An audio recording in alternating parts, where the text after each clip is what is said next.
yesterday's news. Hello, welcome to Old News, the programme and podcast which looks at news stories of the day through the papers of yesterday. A couple of specials coming up over the next couple of weeks whilst I'm sunning myself in foreign climes. So we turn to our favourite Here is the News, an illustrated Manx history put together by luminaries of Manx history, including, of course, our own Terry Kringle, along with Gordon Knifton and Robert Forster and a host of others. Frank Cowan, I think, was in there as well. Wonderful stuff. So we'll go back quite a bit. The news of 1651, as perceived by these luminaries, and written by Terry, I think.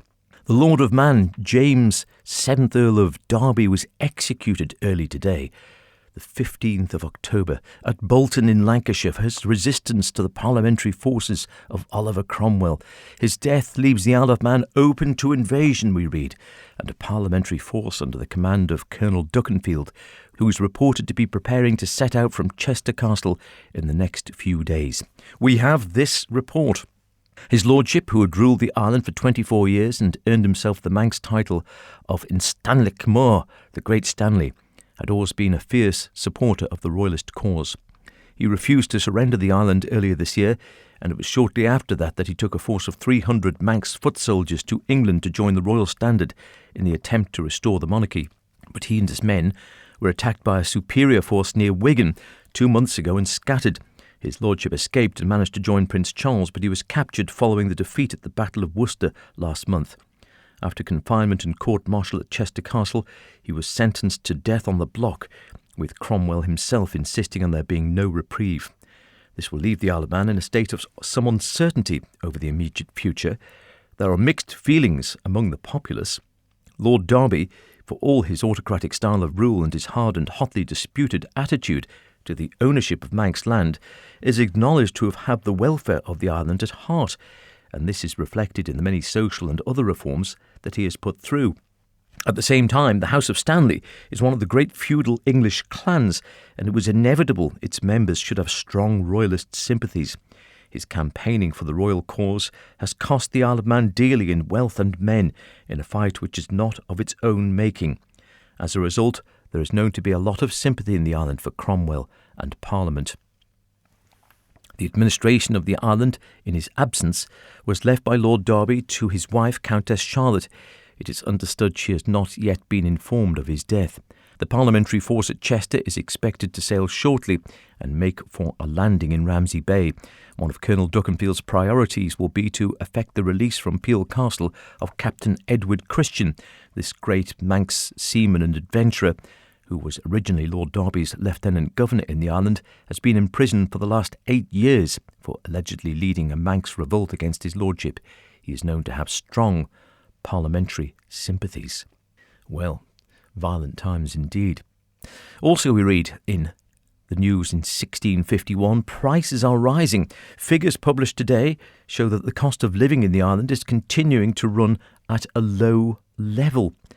But there are signs that prices are beginning to rise sharply, mainly because of the presence of so many garrison troops who are having to be quartered free of charge. In particular, wheat has risen in price from 20 to 32 shillings a quarter.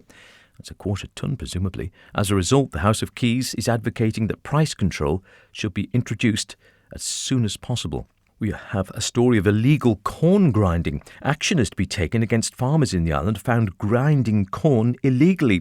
It is laid down by the office of the Lord of Man that all corn must be ground in the Lord's mills. But some farmers have been avoiding this obligation by using illicit hand mills, known as brainlow or kerns. A warning has been issued that these will be seized and destroyed when found. The move comes as tithe levels in the island fall and taxation by the church is replaced by new taxes imposed through civil power.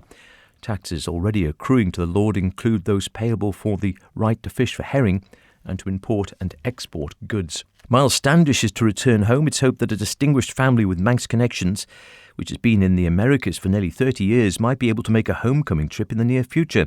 They are Captain and Mrs. Miles Standish, who live with their family at the settlement in New England. Captain Standish, now 67, was military commander of the Puritan expedition which sailed from England in the Mayflower 31 years ago. His wife Rose, who was his cousin and also a member of the Standish family of Ellenbane, Lazaire, died shortly after the landing.